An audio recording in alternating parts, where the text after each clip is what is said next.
The presenting sponsor for the Intersections podcast is Lynn, Pinker, Hurst, and Schwegman. Built on a culture of winning, these trial lawyers have proven experience, elite preparation, and relentless focus in the areas of commercial, intellectual property, and employment litigation. Visit Lynn LLP to learn more. And thank you so much to the Lynn, Pinker, Hurst, and Schwegman Group for all you're doing to support the Intersections podcast. This episode is brought to you in partnership by Clay Cooley Automotive, family-owned, family-operated automotive company serving the local DFW Metroplex for over 22 years. Clay, thank you for all you're doing to make Intersections possible.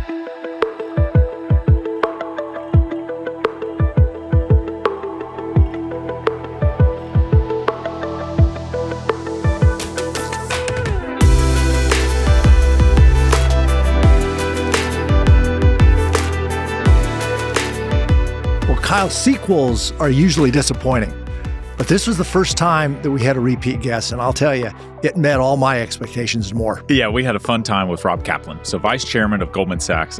This is a heavy economic episode, but we touched a lot of topics from energy to the war in Iran to a lot of other things. And a lot of societal issues. We talked about the inequality, the K-shaped economy, some of the implications, again, not only from an economic standpoint, but from a societal standpoint. Rob, to me, is a fascinating person, enormous intellect, and this was an hour that I got a lot out of. Yeah, great listen. Tune in.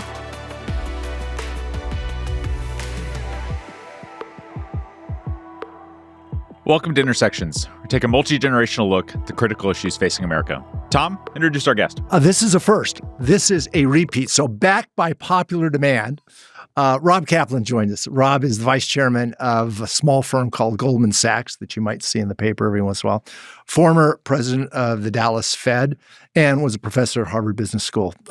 Great conversation last time. It's going to be the same this time. Let me start you out, though, Rob. You are ensconced in the community now, in Dallas community. You have lived all over the world, and you can live all over the world, clearly with Goldman.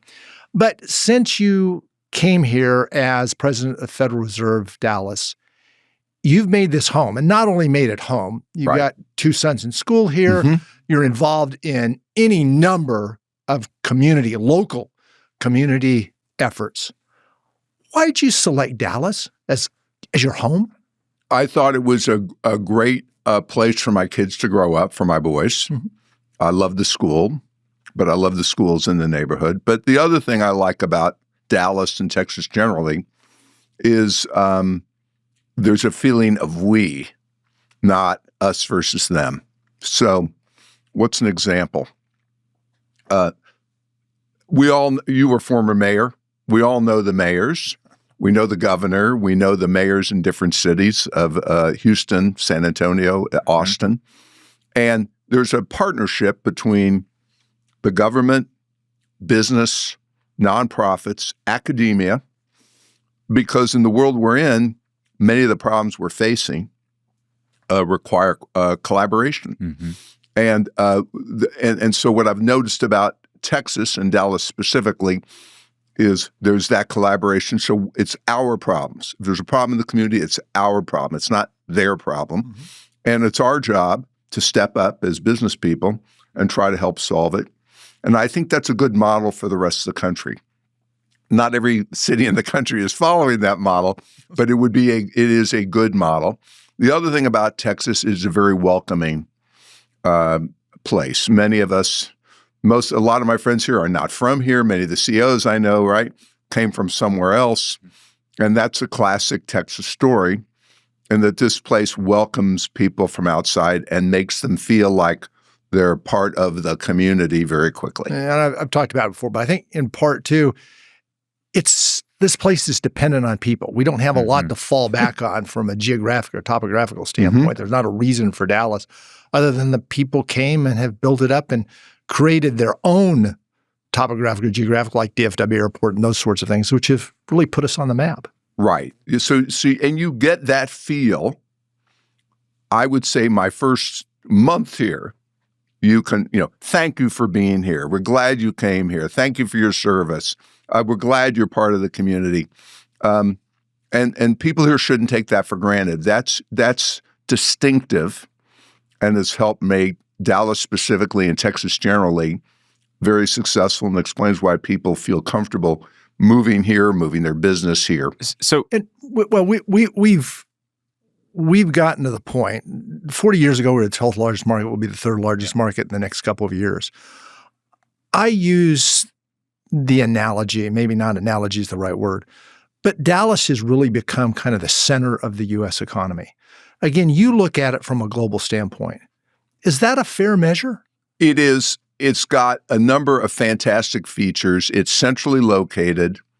We now have a substantial number of Fortune 100, 500 size 24, companies. So 1 out of 20 Fortune 500 companies. It is. It's a model for many terrific things. It's also got some challenges, which is also indicative probably of the country. We have too many kids growing up in poverty in Dallas. Public schools, early childhood literacy needs to be improved. Skills training, we're doing a good job in Dallas Community College, but it needs to be expanded. There's always an issue of infrastructure, water, all those issues in the city and the state. So it's indicative of the country also, and the way we solve those problems might also be a good model for the rest of the country. And some of those infrastructure, transportation, water, et cetera, those sorts of things all come from the growth, all of the good things that have brought people and businesses here. They do. The part that worries me that we've made progress, but we have to continue to make more progress. But again, this is a good example. There's many business leaders or former business leaders who are stepping up on this, is we have to improve early childhood literacy, poverty, and that's critical to the future of the city and the state, but it's also critical to the future of the country. Yeah. Do you see any one aspect economically, so outside of the education and literacy side, do you see any one or two factors economically that would really hurt the city moving forward in the next 5 to 10 years? Well, so there's an issue with which we've talked a lot about, as you know, South Dallas. There's an issue where Dallas City proper is not growing as fast as you'd like, and a lot of the growth has been outside in the outskirts, in the developing communities. And so I think there's still a big challenge for Dallas, the city of, to find out a way to redevelop South Dallas, address the, again, poverty issue, improve schools, improve the plight of the at-risk population. I think that's a big challenge for the city. Well, it's been a year since you were here. We talked a whole host of different things, from administration to the administration policies on the economic side, talking about the strength of the economy. We talked about education, a whole host of things. Gosh, in the last year, it just seems like nothing's happened. So you kind of wonder why we're back visiting again. But if you think about the last year, what jumps out at you from a national economic and public policy standpoint? So there's been 4 or 5 big developments. That's a lot. I think when I talked with you last, it was unclear how tariffs were going to unfold. Correct. So tariffs have now unfolded. I probably said to you a year ago, if I was here, that it was likely we were going to make a comprehensive deal with Mexico and Canada, because I said to you then, logistics and supply chains were so critical between Canada, United States, and Mexico. Hasn't happened. Still sand in the gears. That's a surprise. I probably also, second big development, we talked about the fact we don't have labor force growth in the United States. This is a global problem, not just U.S. Germany is shrinking, Japan is shrinking. But I probably didn't anticipate that we would be as aggressive in the deportations on people that were here legally, but on provisional status. And we're hearing from employers, some number of those workers are not showing up. And we're hearing every day a lot of open jobs in the United States for well-paying jobs, window installers, technicians, electricians, registered nurses. So those are 2 challenges. And the administration just announced that for green cards, you can't apply within the United States. You got to apply from outside the borders. So it'll create another complication. So we don't have any labor force growth. With that, we're historically highly leveraged at the government level. So ideally, you want labor force growth to help deleverage, and that leaves it all in the hands of productivity growth if you're going to deleverage. So we've had a huge development in the last year on AI, infrastructure, and we're at the early stages of adoption. We've had a big tax bill, I think, since we spoke, the so-called Big Beautiful Bill, which is improving GDP growth in 2026, tax on tips, tax on overtime, accelerated depreciation. The problem is that those incentives will tail off at the end of the year. And then again, the other big thing is we've got $800 billion plus or minus estimated of infrastructure spending just to create compute in a $30 trillion economy, very stimulative. And then last, if that wasn't enough, you got the war. And the war has probably offset to some extent the tax incentives. So if we thought GDP growth this year at my firm was going to be 2.5 real, it's going to be closer to 2, and in the second half of the year, we don't know. It might be below 2, so that's a negative. And then I had been hopeful that we'd start to see some improvement in inflation later this year because of AI adoption, Chinese manufacturing overcapacity, and the war has at a minimum delayed any consideration in the central banks of cutting. And in fact, the opposite, their next move may be up, not down, but we don't know yet. And the treasury curve, so if you're a business person, you're in real estate or you borrow, it means the rate curve is stickier. It hurts business, but back to the government. With the government historically highly leveraged, means debt service for the government is higher than it would have been and what I thought it might have been when we talked a year ago. Okay, that's a great agenda for our discussion today. But I want to go back a little bit to something that I think in a lot of ways permeates everything you just said. You are a strong leader, have been in the public sector and in the private sector. Try. You also were an academic in the sense of teaching leadership at the Harvard Business School. So let's step back and look broadly. If we see institutions across the board in the United States today, there is only one institution that has a confidence rating above 50%. Everything else, Congress, courts, the administration, across the board, below 50%. Given institutions are dependent on having trust, what does that say about leadership in this country? Well, it says to me that there's a great opportunity for all of us as leaders to step up. So if you're listening to this podcast and you're relying on they to fix something, I think about what you can do. And yeah, we're going through a particularly difficult period where the trust in our institutions and various types is lower. But there's an enormous opportunity, and we have a lot of them in this country, for opportunity for leaders, people, to say, I'm going to take ownership and work with local authorities or national authorities on an issue, and I'm going to try to make it better. I might fail, but I'm going to try. I think the country, we have millions of people, and I think lots of people in this country who do that. And again, in a world where the government is historically highly leveraged and gets better, low, moderate income workers, which there are 85 million of them making below 55 grand a year, are suffocating. They're struggling to make ends meet. I think there's enormous need for all of us to say, we're going to take our time, effort, money, maybe help from our business to try to address these common issues. Yes. That's outside the Beltway, and it's important. There's no question about that. But inside the Beltway, the policies that we have to react to, that become part of our country and set the agenda in a lot of ways. Ben Sass, very interesting individual, tough challenge. He made a comment just recently. It was a fascinating one. He said, people in Congress, they're not interested in solving problems. All they want to do is make TikTok videos.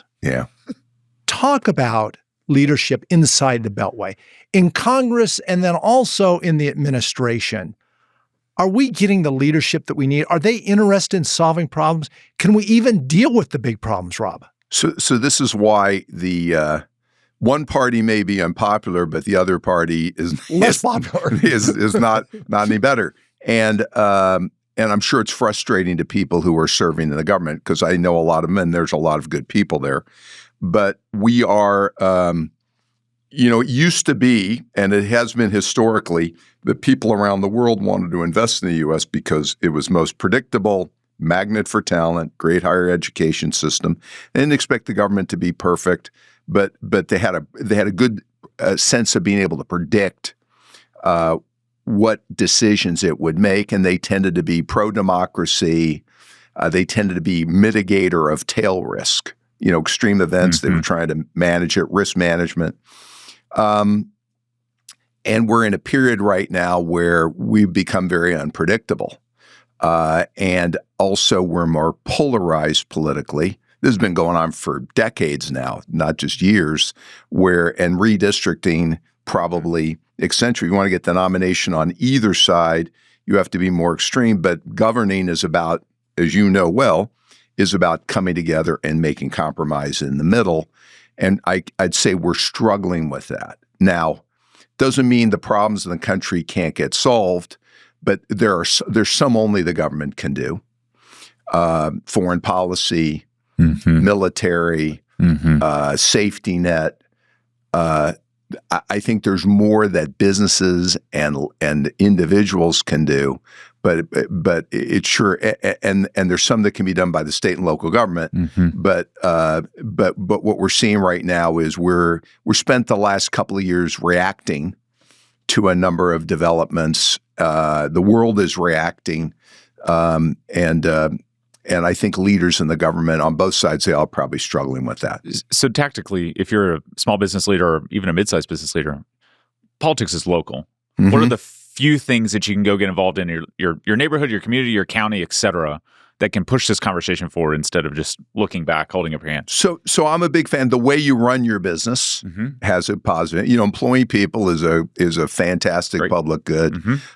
Taking care of your employees, trying to develop them, making sure they're thriving. I think that's a great thing. And then in addition, I do think that, and I say this to people at my own firm, pick a cause or two that you personally have a passion for and fits the needs of the city or the state you live in or of the country, whether it's disease-related, poverty-related, childhood literacy, you name it, and get involved. Pick one or two. And by the way, encourage your people to get involved.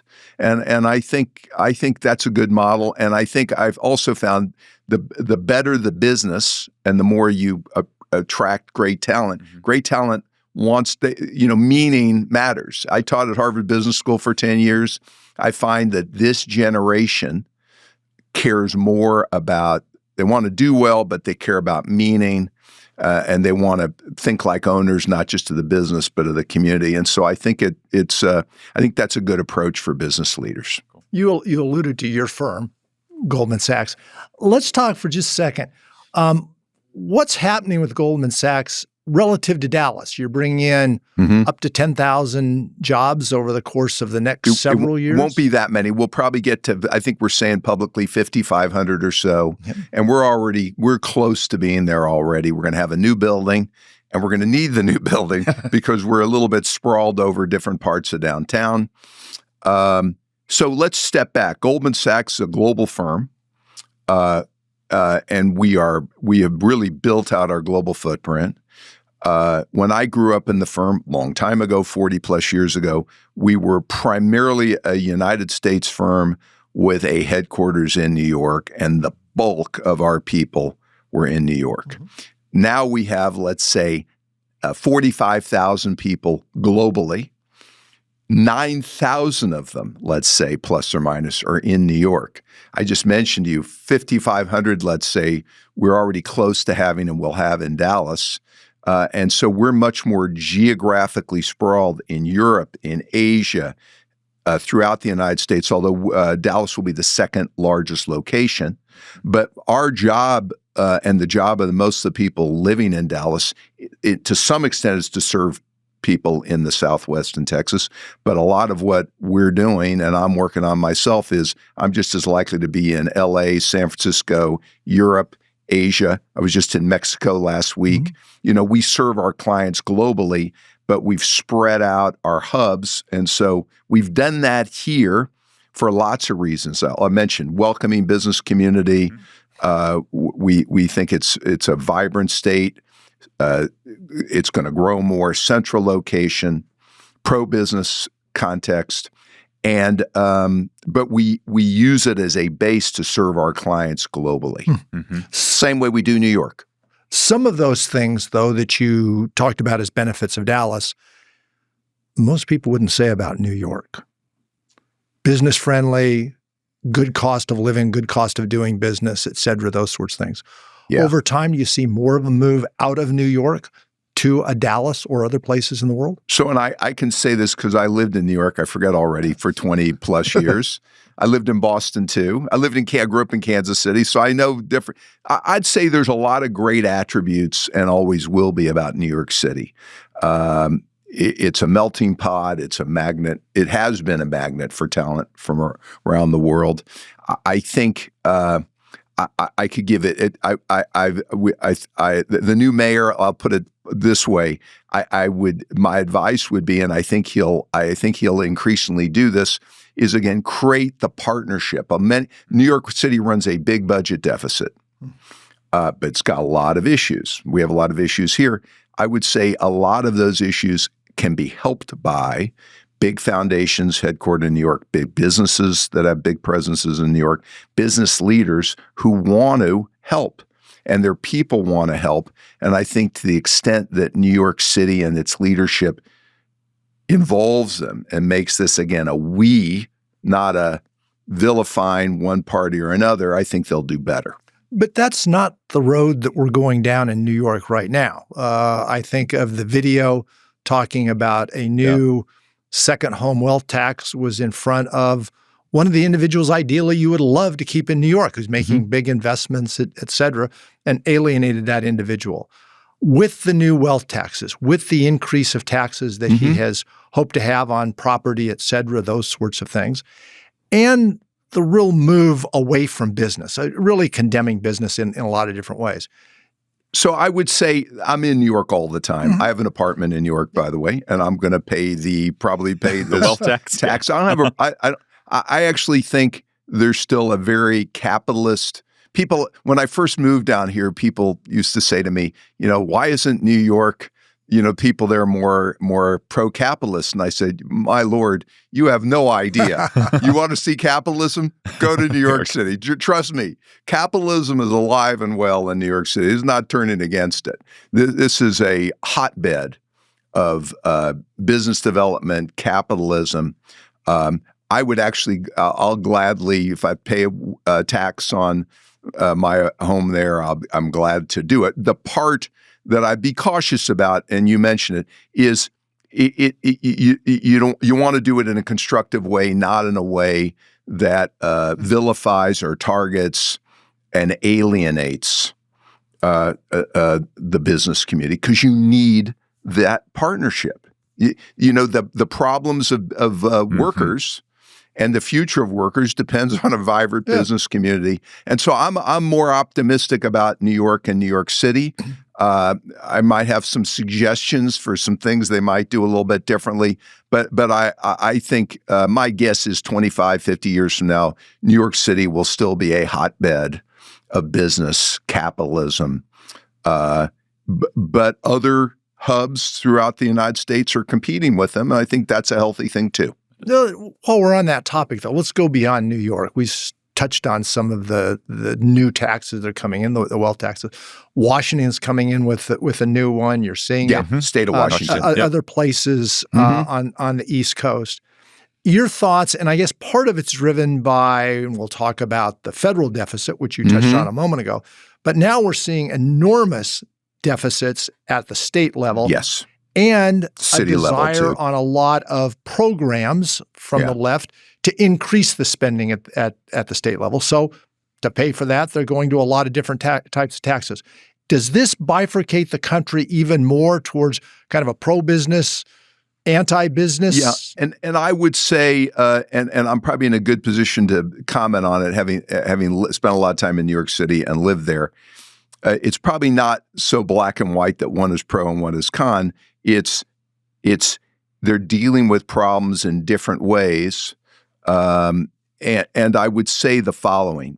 So in New York City, they don't have a wealth tax, but they do have this apartment tax.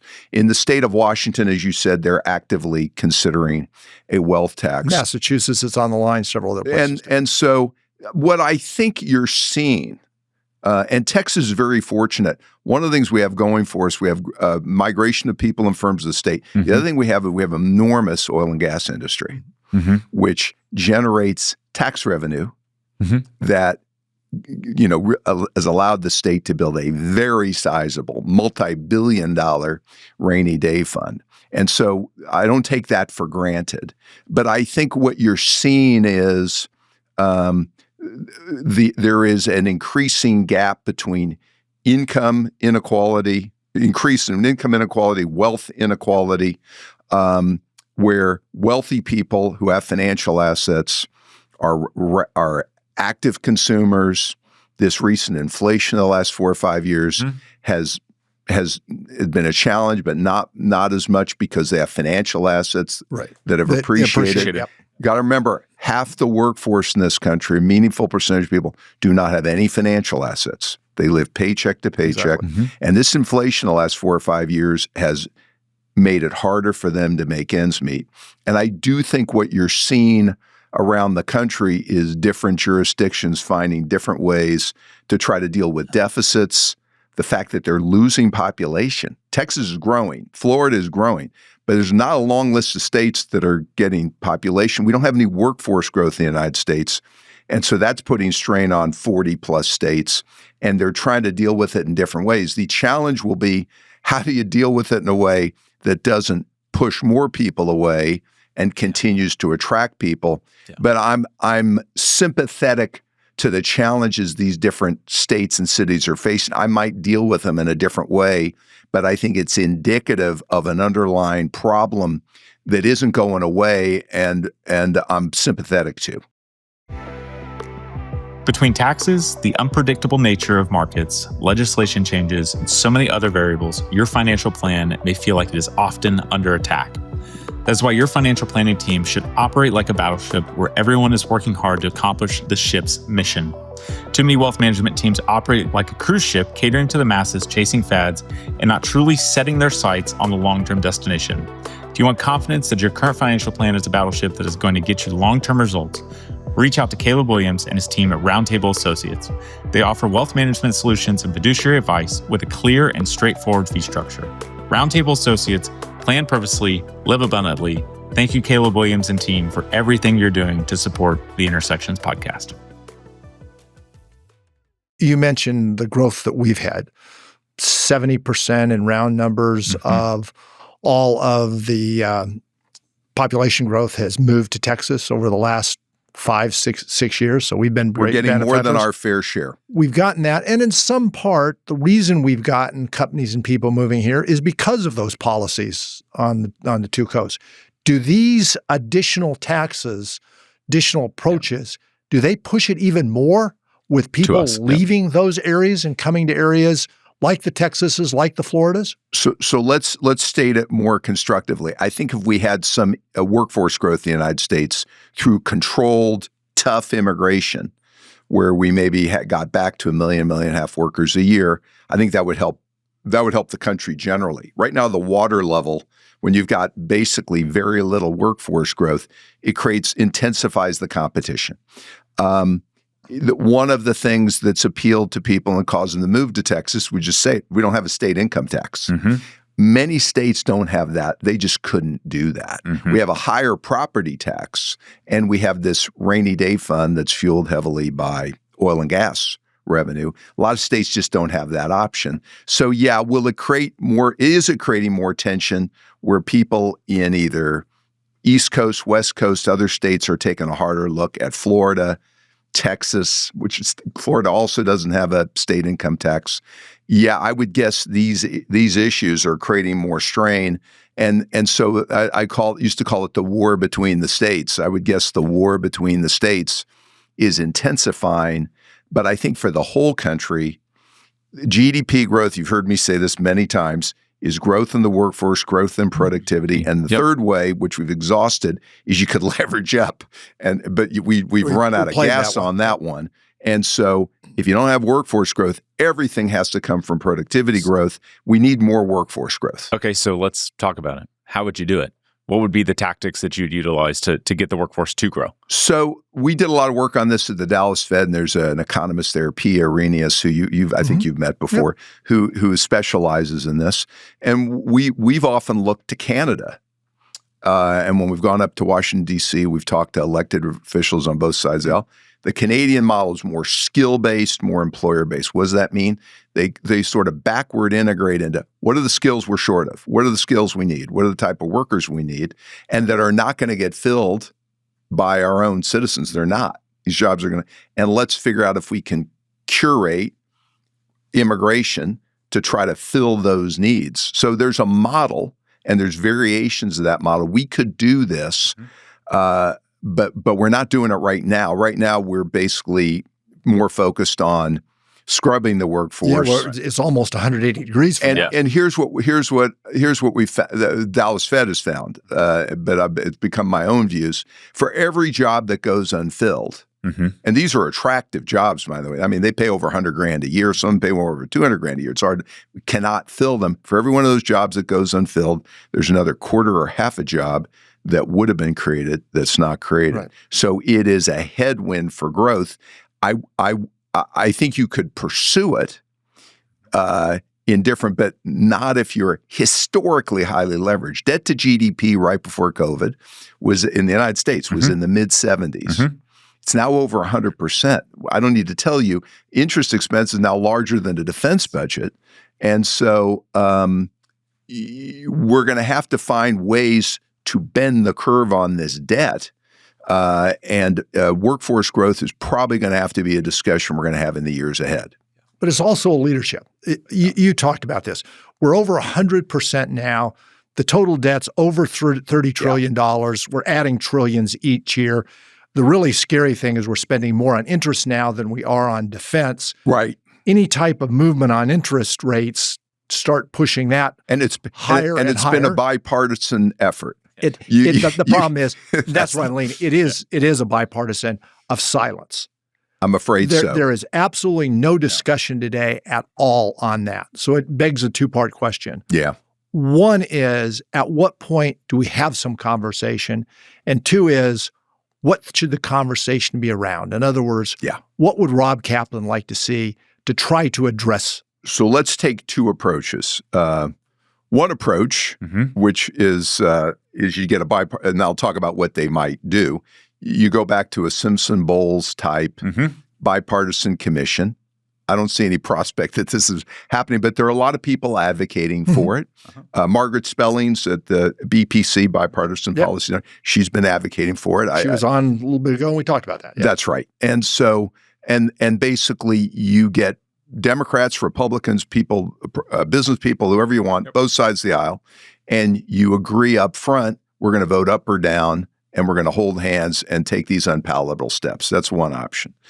President would have to give up a lot of power to do that, but it might be necessary, and was very effective. Except we never finished it during the last time it happened, Simpson-Bowles. And in theory, takes the president and Congress off the hook, so to speak. Well, that's right, but they have to agree up front that they're going to vote up or down. Not that they're going to implement it, but they're going to vote up or down. So that's one approach. Second approach, now let's go through a broader approach. It's going to take 15 things. What's it going to take? You can't just cut.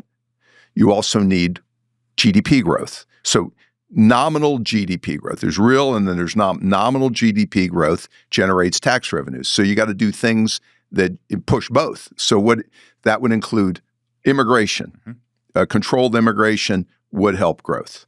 AI adoption, although it's going to create dislocations, which I'm more hopeful that we can manage, that will create more GDP growth. That could be very helpful. And so AI is a real opportunity. It's got some threats, but there's a real opportunity. Then go back to DOGE. You could reintroduce DOGE again, except this time make it a 4-year effort, not a 6 months. not month, and embed in these. And AI will probably be one of the key tools that you can use to make government more efficient. And then you've got all the other very politically difficult questions about: do you alter the tax system? Do you make it even more progressive? Do you do a number of things to try to generate more revenue? But at some point, you've got to deal with the entitlement programs. And then you have to Social look Security, Medicare, Medicaid. That's That's right. 2/3 of it. And then we've talked about means testing, raising the retirement age. Means all testing, those. raising retirement age, et cetera, those things. So that commission, if you had it, would have 15 or 20 unpalatable things that they could do, but we could agree on them. The other choice is for an administration to try to do as many of these things as they can if they believe in it, and get agreement on both sides of the aisle, which seems to be harder to do. But one of the two is probably going to have to happen. And when do we need to start? I would say at now 40 trillion of debt heading north, and another approximately, let's call it 75 trillion is the present value of unfunded entitlements. I'd say we're probably past this point. Now, the other thing I would say, Europe has got the same challenge. China's got a very significant challenge. Japan's got similar challenge, although they got worse demographics. Yep. Germany's the one place where China actually has worse demographics. They have worse demographics than we do. They do. A lot of the world, we're not alone on the demographic issue or the leverage issue. And so then the other tricky discussion, which is going to be sensitive, in that kind of world, you would think you would want to collaborate more with other countries on things you could do together, so that you could spend somewhat less. And I don't need to tell you that's not the direction we're going either. But all these things would need to be on the table in a discussion. They need to be. That's addressing the side of the debt where we basically cut spending or cut spending relative to the growth of the economy. And by the way, I would guess investing in education, early childhood literacy. And by the way, I would call on business people to be part of this, help fund it, skills training, other things. We could do this. And what deleveraging doesn't look like, it doesn't look like this. It looks like you just stop the growth of the deficit and you start to bend it. Relative to the growth of the economy. That's right. Just take the growth of the economy greater than And then you try to have a plan where over 15 or 20 years, you kind of bend it down. We could do it, but the sooner we start, the better we're going to be. The other two ways of dealing with it, however, now that's, and you're pragmatic. You deal with clients all over the world. They love hearing, I'm sure, about the theoretical, but sooner or later, they're going to push you back to the pragmatic. Yep. That's the one. We've also talked about the difficulty getting to that point. The other two are we can inflate our way out of it. Which we've just learned. We just went through a little exercise on that. And what did we learn? We learned you could try it, but what you learn is there's, let's call it 85 million workers that make 55 grand a year or less. And when you do that and they are living, you squeeze them. Absolutely. And they vote. And I think we're finding it's extremely politically unpopular. Makes option number one more difficult to implement. Makes it harder for them. Yeah. And they are, so I don't know that inflating and wear out of it is an attractive option. And then the only one left is default or renege. Yeah, which obviously we don't want to do. Exactly. Yeah. So I think there's a path where we can work on this, but we're getting to the point where we've got to work on it. Rob, do you see in your work within Goldman or your observations looking at Washington or other governments across the world that we're moving to that? We're not. Let's put it this. I think there's some things we're doing that are helping. I actually think more balanced regulation, tough regulation, but more balanced, that will help productivity growth. And so I think you got to be careful at the government level. And I used to be at the Fed.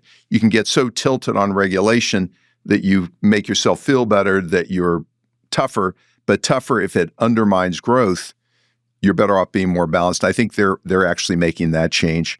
I think AI adoption, there's a lot of things we have to manage around it, including the dislocated workers, which I think we can do, but we can talk about that. I think AI has the potential, we think, to add 50 basis points plus to GDP growth in the out years. So that's enormous.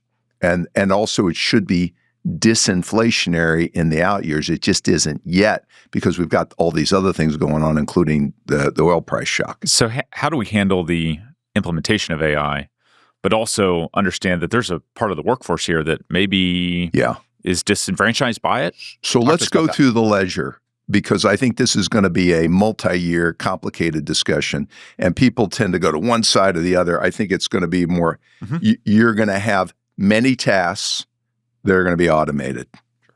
Fine. So it means the jobs are going to change and certain jobs will be eliminated. Okay. However, I also believe many new jobs are going to be created. And what we found is when you improve the affordability and the accessibility for certain products and services, demand goes up. So what's an example? I'm on the board of Harvard Medical School, and I'll tell the story. 5 years ago, we used to discuss, the future of radiologists. I don't know, because AI and automation is going to replace them. What did we find? Radiology has become more accessible. Demand for radiologists has spiked. And so I actually think the AI evolution may surprise us. Also, the other thing I'm finding, and you're already seeing this, new business formation, the ability to start and build your new business. You have AI tools now that is facilitating that. So we may have a higher percentage of our workforce as entrepreneurs or running their own business. And so I actually think we can work our way through it, but it's going to take a number of years to do it. But I'm actually more optimistic. I'm cautiously optimistic about how this can turn out. So I want to push on this one more time. On the state of entrepreneurship, there's no better time, in my view, to start a tech business than today. You've got so many tools to push a product to market immediately. Or a gardening business, any kind of business. Totally. AI is letting you have more muscle right out of the box. So how do we handle consolidation moving forward of the businesses that, call it are valuable versus all the other long tail of those businesses that don't create the value? So this is where capitalism comes in that every time we see a layoff announcement, oh my God, people forget we're destroying tens of millions of jobs every year. That's capitalism. But we're creating a little bit greater number of jobs every year. And so it's not that there won't be destruction. It's not an accident that the life cycle of a business in the United States is, you pick it, 25 years, and many of the businesses that were leaders 50 years, you don't even recognize them anymore. They're new names. So that's capitalism. I think this can work. The part that worries me would help if you improved, again, access to childcare for at-risk groups, full day versus half-day pre-K, improve secondary education, improve the percentage of kids in the United States, which is disappointing, that they get to first and third grade reading at grade level. It's possible that more kids will have to go for skill training, not go to college, but maybe colleges increasingly ought to offer a skill option. They're resisting that right now. They're leaving it to high schools and junior colleges. I wonder if you're going to get a 4-year degree, maybe you get a skill and you get a 4-year degree, especially for state. I went to Kansas for state schools. They're not about to do that yet, but I think that conversation, the whole educational ecosystem needs to be improved to adapt to this. You deal with a lot of major corporations all across the world. Let me take Kyle's point and give you a conversation that I was in, kind of a thesis, and you comment on it. The thesis on AI is that for the first time, this actually gives smaller businesses an advantage because they can move to AI quicker. Larger companies, because of the processes in play to deal with those, it's much more difficult.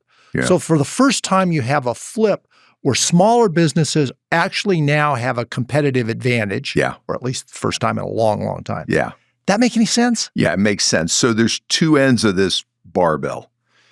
I think for small businesses, I agree with you. And we're seeing this, by the way. And the data is showing it, that more and more businesses are able to grow and have be able to leverage AI to build their business. That's on the one hand. You've got on the other hand these gigantic hyperscalers that are gathering size and force and are spending enormously on compute, and they're going to disrupt a lot of industries. Meta, Google, et cetera. Are we talking? And more folks? coming. Okay. You've got Jeff Bezos announced he's going to do a venture called Prometheus, where I think he's already raised reportedly $38 billion on his way to 100, and they intend. And just sold $5 billion worth of Amazon, in theory, move it over there. They intend to get into a whole bunch of manufacturing, aerospace, other industries. So what we're seeing at our firm is then there's everybody in between. And the part that's been interesting is it used to be if I had a $10 billion plus company, I'm huge and I'm dominant and I probably felt dominant. Here's what we're seeing today. More and more of those companies are saying, you know what? I need more size and scale, not to compete against these guys, but to compete against these guys who are more likely to get into my business. So what we're seeing is more $10 billion plus mergers, and you're going to see more of those than we've seen in a long time. The other thing you're seeing is, whereas a lot of businesses have been built initially with leverage, or there have been transactions with leverage, I think in a world where disruption is higher, you're going to have to be more careful about being leveraged, because there's a greater risk that there could be an event overnight that lowers your EBITDA 20%. It's not fatal, but you don't want to be highly leveraged when that happens. You want to be able to adapt to it. Do we end up, though, with small businesses and gigantic businesses and nothing in between? No, I think we'll wind up with the whole continuum, but I think it'll put a pressure on those in between to make sure that whatever product or service you do is distinctive. And that's always been the question, and it's getting, given AI and all these developments, are we still distinctive? Are we still distinctive? And then Amazon or some other big company makes a move. Oh, brother, are we still distinctive? And that's the question that businesses are asking every day. Are we still distinctive? One of the questions I'm sure you get all the time is, what do you think about the economy today? Where does it stand? Given the discussion we just had, is that even a relevant conversation now? Or are there so many different pieces to a U.S. economy that there's not an answer? There's an answer to this sector, there's an answer to this part of the economy. So I'd say yes to both, in that it's very relevant to talk about the whole economy, because it's the whole economy that services the debt of the government. GDP growth, nominal, real plus inflation, that's what pays the bills and allows us to have the social safety net and all the things that we do. Having said all that, there are the workforce now by income level is diverging. We talked about low, moderate income workers versus people that are more affluent, have financial assets, own their home, and their fortunes are diverging a bit. And when I talk to companies, this first group, low, moderate income, is challenged right now. It's not that they're not spending, and they're employed, but they're watching every dollar, and businesses that serve them, they're seeing there's a headwind for their business, and the war has probably made it a greater headwind because gas prices are up. And there's a whole bunch of industry stories that are unique to those industries, but I think the overall economy matters because the health and well-being of a country and whether its population is flourishing is still based on the whole economy. And this is why, for those who think that AI is just going to run wild, or it's going to be a small handful of people that are going to sacrifice human beings at the altar of productivity, I don't think it's going to work out that way. I think still the test on AI and on what we're doing in the economy is going to be, is the population flourishing?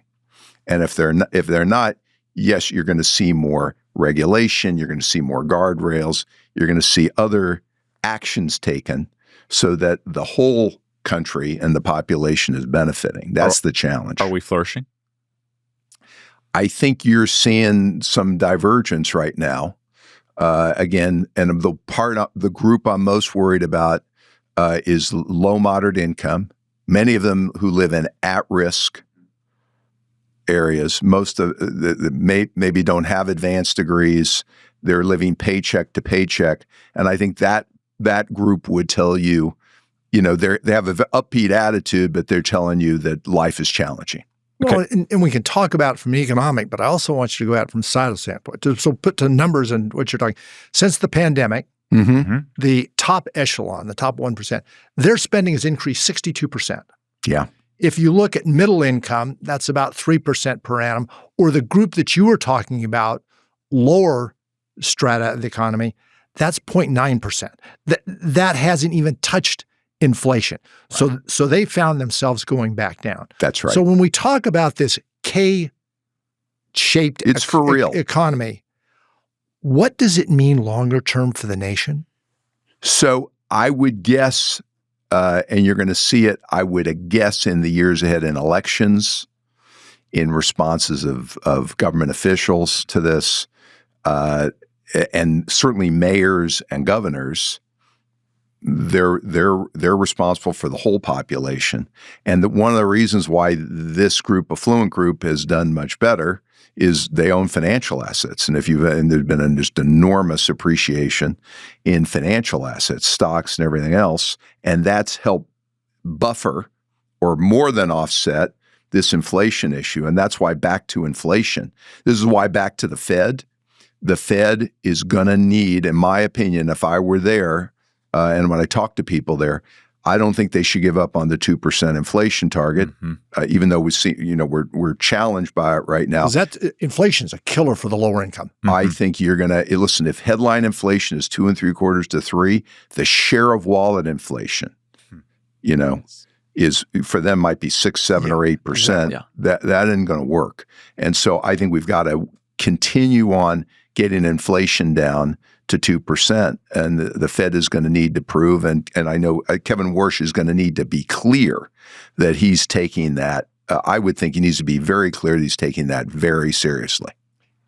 Is that going to be the case, though? If you listen to him going into this, he was a great advocate of let's reduce the rates. And again, people would argue that part of what you just said, people with assets did great the last 10 years.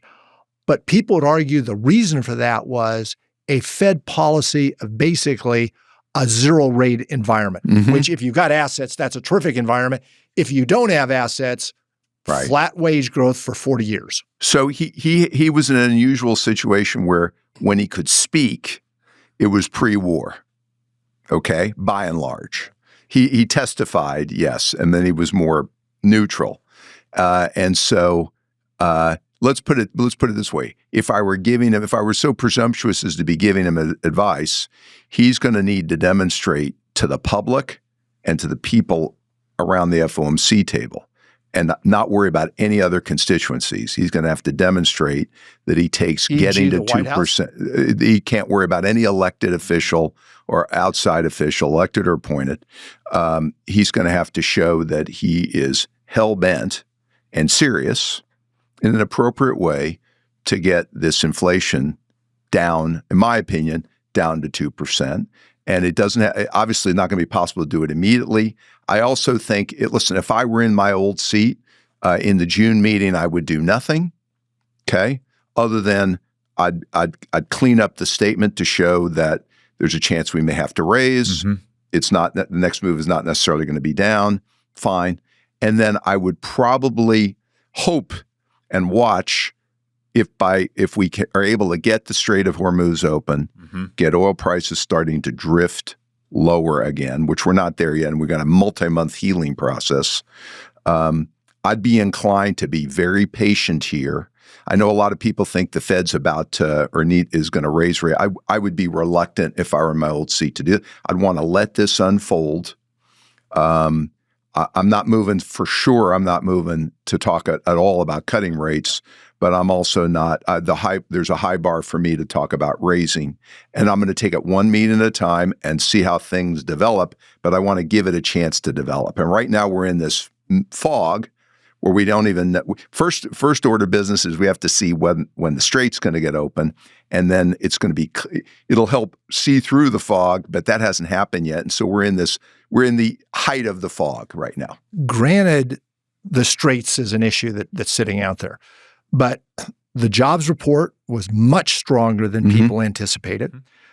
Inflation hit 3.8%, not necessarily the one that you were talking about. But it's right. 3.8%. Said in the wrong way. Both of those would point to starting to deal with an increase in rates, because part of the argument several years ago was the Fed never moved quick enough when they should have, when it was inflation of 8%, et cetera. So let me comment on what I think. Let's review the history. I don't think the issue was the Fed didn't move quick enough. The Fed made it move too quickly, in my opinion, in the fall of 2020. You remember, I've talked with you about this before, to make a commitment, which I didn't think it should make, and I dissented, to keeping rates at zero until we reach full employment. And I thought that was ill-advised, and we should not have had an open-ended view to keep rates at zero and keep buying bonds. So I think the Fed was late. So then when it became clear that commitment was ill-advised and inflation was going up, the Fed was a little bit boxed by its own forward guidance, and I would argue it waited a year too long to begin to stop the bond buying and to start raising rates. Okay, I think it's learned a lot. I can tell you, I think the people around the table have learned a lot from that. And what have they learned? Don't make grand prognostications. It's hard to forecast inflation. Don't be a prognosticator. Be a risk manager. I think that lesson, for better or worse, is embedded in this group around the table right now. And I think they're going to want to make sure they understand what's going on before they move up or down. And I think the truth is, if I were in my former seat, I don't know what's going on because I'm waiting on a huge event, which is the Strait opening. If it weren't for the war, it was a possibility. I even thought that by late this year, you might see headline inflation begin to ease. This has blown that up, but I think when you're not sure what's happening, the only thing I would say is don't do something to make things worse. Now, one thing about the strong jobs report, I'll also make a comment that I'm very aware of. Back to the tax stimulus. We're getting the maximum benefit of the tax stimulus right now. Yeah. The question I have is by later this year, as that begins to fade, what's GDP growth going to look like then? And I would be thinking about that also in my former seat. Now, one thing that the new chairman has said is he wants to get rid of forward guidance.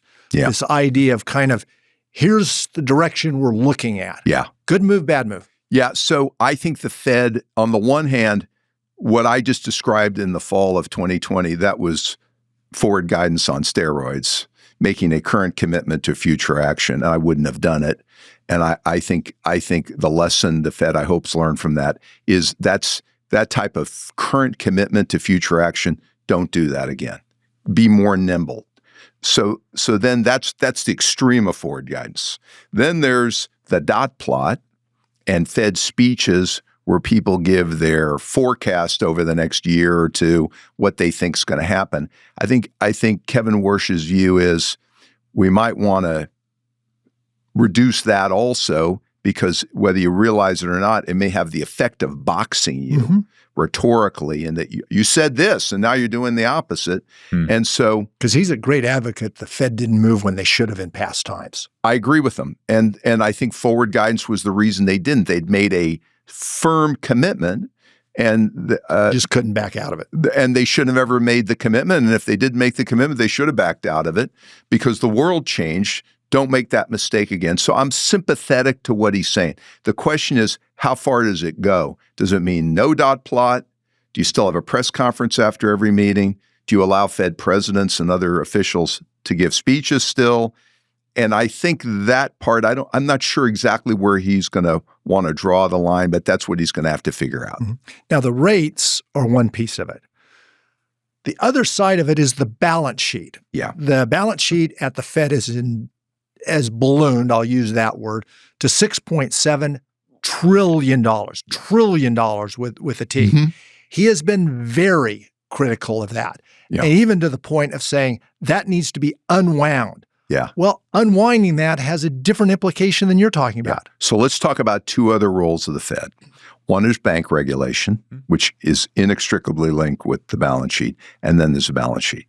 So let's start the easy part. On bank regulation, that is not politically independent, and it hasn't been for a long time. Meaning when the new administration gets in, the Fed has tended to change its regulatory focus based on what the desires of that administration. Right, and this administration has pushed down capital requirements on banks. Yes, and I actually think the moves that Mickey Bowman and is working on, I think will be tough, but more balanced and more tailoring for small banks. So I think you'll see Kevin Warsh unabashedly being a strong partner to Mickey Bowman on making those changes, a big management job.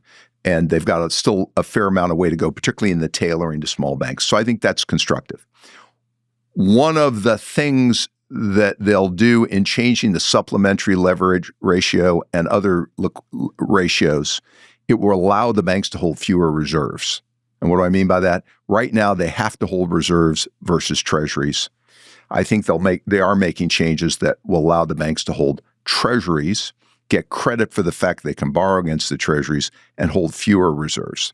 So in that part, if the banks don't need to hold as much reserves, they have an abundant reserves regime, I think that'll give them a little room to cut the balance sheet a little bit more. But I'll tell you what I don't think Kevin Warsh is going to do. First of all, he is going to partner with Scott Bessent, and I think you'll see the Treasury, and I think this is a good thing, by the way, much more involved in balance sheet management. I think what they're going to be very careful about, this little episode we've just had since the war started where the yield curves moved up, is that I would be watching it, and I am watching it very carefully because it puts a strain on business. It puts a strain on the government. And I don't think they're going to be ideological about this. So one thing is if you just knew nothing, we're going to reduce the balance sheet. That ought to push up the curve. I don't think they want to do anything, and nor would I suggest they do anything that pushes the curve up. So I think they're going to be methodical. So he's going to have to put that desire in abeyance. Well, I think he'll work in partnership with Scott Bessent. I actually think the staff at the Treasury is a little better equipped. The Fed financial market expertise is more on the overnight and short end of the curve and the plumbing. I think the Treasury has more expertise on the financial market expertise. So I think they'll probably do a deep dive together. But I think they'll be very careful about not doing anything that further pushes up the long end of the curve. Now, some people think they ought to do something like that, but I'm not sure. They're going to have to really think that one through. I want to take us to the Middle East. I want to talk about the perceived, call it, energy reset that's gone on the last 4 to 5 months. Talk us through the Strait of Hormuz, the importance of it obviously reopening, but what that means for American oil production and what it means for inflation, and also what it means for the Middle East with the Gulf states and obviously Iran being a huge producer for the rest of the world. So the most important thing for your listeners to know is the oil market's a global market. So a lot of people have asked me, I don't get why it really matters because I thought we were energy self-sufficient here. Well, the oil market prices off. Yeah. And the other thing we've learned is there are a lot of derivatives, helium, fertilizer, other things. And what in a global market, if let's use rough numbers, if total supply demand is, let's call it 105 billion, okay, or million barrels a day, 105 million barrels a day, and you constrain 10 or 15% of it, like any other market, that's an enormous impact. And so that's what's happened. Now, you saw a spike in the price. You see governments have tried to, release reserves and pre-stock to the extent they can, but we're starting to eat into that. And so what you're going to see is, let's assume the Strait gets open, I'm making this up, in 2 weeks. It will take months. First of all, you have facilities to repair, production facilities that have been damaged, and then you'll have to get resupplied where you start building up inventories again. So it won't that the price won't necessarily plummet, but I think the forward curve on oil is still, I think it's in the low 70s, let's say. So you'll see it start drift lower. And it's at 105 now, 102? Or it depends. Today it got into the 90s on WTI because of the rumors about a settlement. But it's going to take months. Now, the financial markets will look right through it, which is what they do. The problem is if I'm a human being and I'm a low moderate income worker that has to fill up my car every week, I may not see relief at the pump for several months. Okay, so then there's a second thing that's going to happen, and you're going to have I make this up again, 100 billion plus of capex over the next, you pick it, 7 to 10 years, maybe faster, that's going to go into pipelines and all sorts of other infrastructure scarred by this experience to say we need to diversify around this choke point. And pipeline projects and infrastructure projects that 6 months ago say, that doesn't make any sense. Now it makes sense after this experience. Sure. So my guess is 10 years from now, if I had to guess, wouldn't shock me if the oil price was closer to 60 than to 100. I don't know where it's going to be in between, but in the short run, it's going to be sticky. And if the strait stays closed longer, you could see oil prices move up more because we're eating into the excess inventory.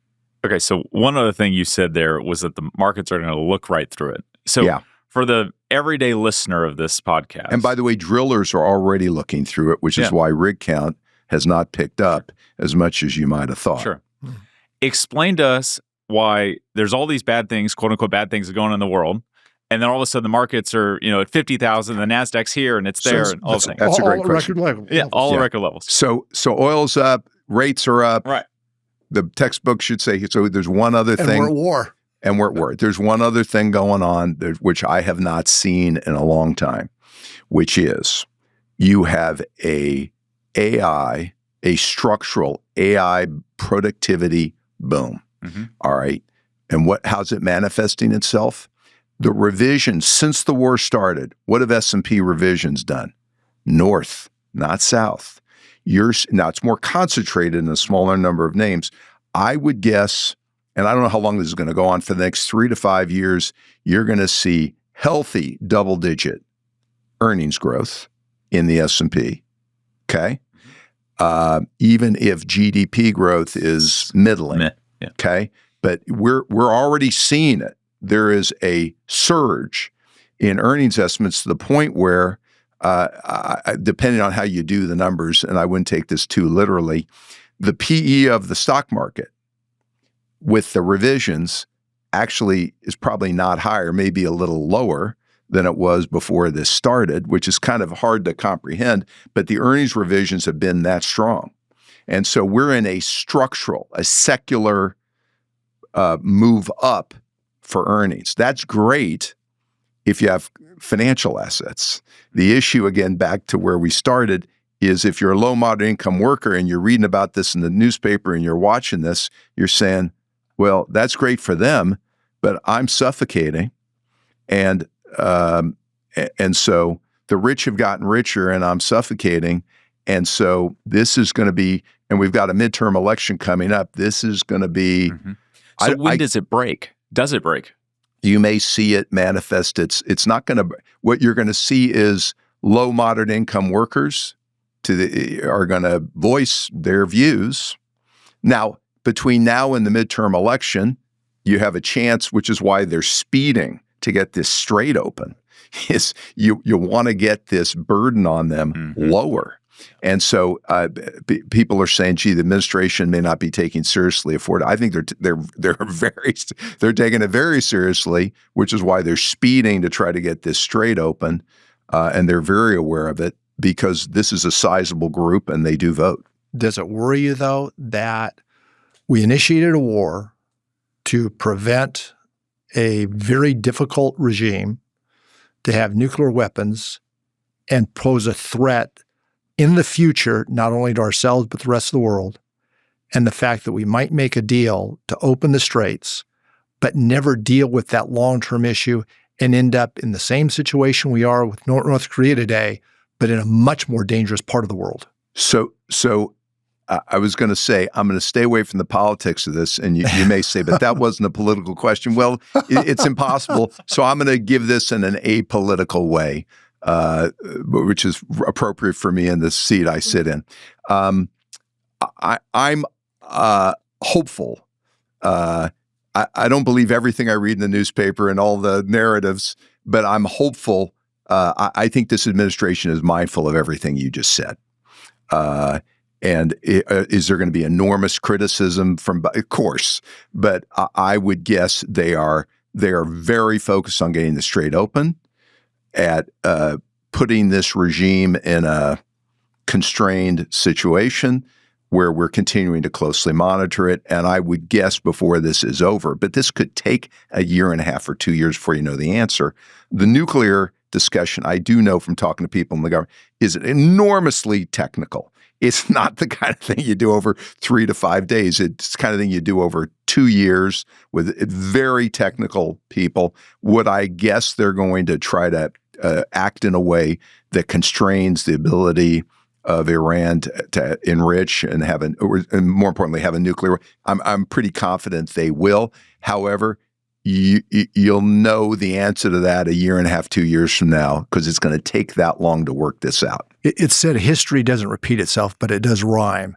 And I think back in the 90s of the way, to be truthful with you, the United States got played by North Korea of delay until the point that they had nuclear weapons.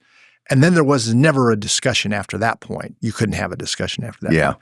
My hope, and I can say it, is that we don't get into that position. Yeah. You talked about Goldman. Would get, by the way, I'd say one other comment, and I'll give this comment from where I'm sitting. The narrative that despite this pounding for 2 or 3 months, Iran hasn't really lost that much strength, I don't believe that. No, I think this has been devastating for them in ways that I don't even think we sitting here in a nice air-conditioned office can even understand. And so I would think the truth is somewhere more in the middle. So I'm a little more optimistic. Okay. 2 things before we'll let you go. One, talk a little bit about your view of the local economy. Has that changed over the last years? Continue to be optimistic next 5 or 10 years? So I'm very optimistic about Dallas, metropolitan Dallas, and the state of Texas. And I'm confident that we're going to be a magnet for people and firms, and it's going to go on for years. So let's say when I first met you, I think we were talking about the fact that 15 years ago, population of Texas was low, 22-ish, 23-ish. We're now pushing up 30. My guess is, based on all the estimates I've seen, we could be pushing 40. And people go, oh, yeah, that is unbelievable. Right. That is unbelievable relative. Almost every state in the country would trade that hand any day of the week. We are going to continue to, I would think, be pro-business, welcoming. And so I'm very optimistic about that. Narrowly in the city of Dallas, we have a lot of challenges that I'm confident we can solve. We've got the capital, we've got the leadership, and probably, and you and I have been part of these discussions. Figuring out some solutions for South Dallas is probably a key part of that. But I'm optimistic. And all I'm seeing is the strength of business leadership here growing, the community mindset improving. And so I think if I had a hand to play in the United States, I'll take metropolitan Dallas or Texas any day of the week is just a fantastic hand to play. It doesn't mean we're going to do this right. It's going to involve, by the way, better continuing to pound away on early childhood literacy, at-risk populations, helping kids in poverty. But we can do all that. We've got all the resources and the leadership to do it. Many states don't. Right. You mentioned, and we've talked a lot about the gerrymandering and what's happened in Texas last year or so. California did, Virginia got thrown out, that sort of thing. The amazing statistic to me is if you straight line where we are just to 2030 and look at the new census is 2030, Texas gets 4 to 5 more seats in the House. Yeah. That's how much. Because of population. To your point of the 40 million and the impact it has. Yeah. That's an enormous shift. That's a lot. That's a big shift. So give us a view. Goldman is a key player, not only in the world now, but as we talked about in the Dallas community. Yeah. It's going to be a major employer. Hopefully more and more will come here. Yeah. What does Goldman look like in the next 5 or 10 years? Just give us kind of the snapshot of how the firm itself changed. You talked about domestic, now international, the way it's pushed into so many different elements of finance, all types of finance. Mm-hmm.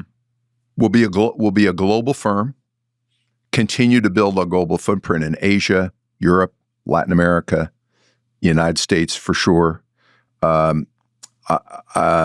one. The breadth of what we do in serving corporate clients, serving public market or market participants, serving asset management clients, whether it's big institutions, wealthy individuals. We'll continue to build that out. I would guess we'll have more and more and more things that we're able to do.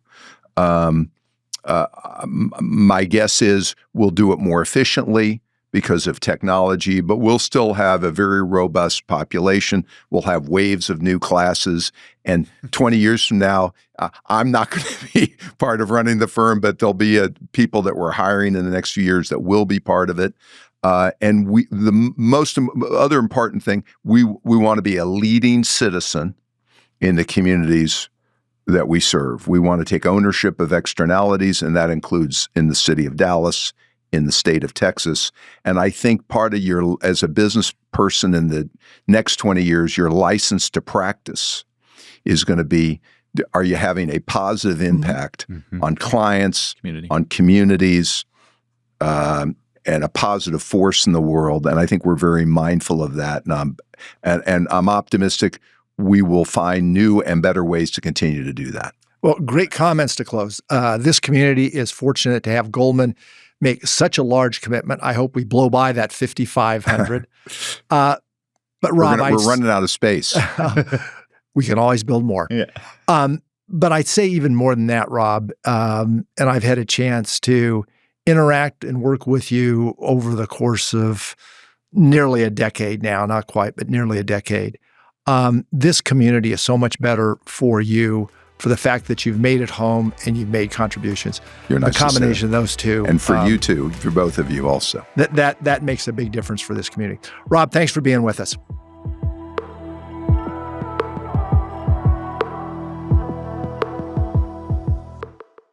Thank you for watching today's episode. Again, today's episode is sponsored by Clay Cooley Automotive, a family-owned, family-operated automotive company serving the local DFW Metroplex for over 22 years.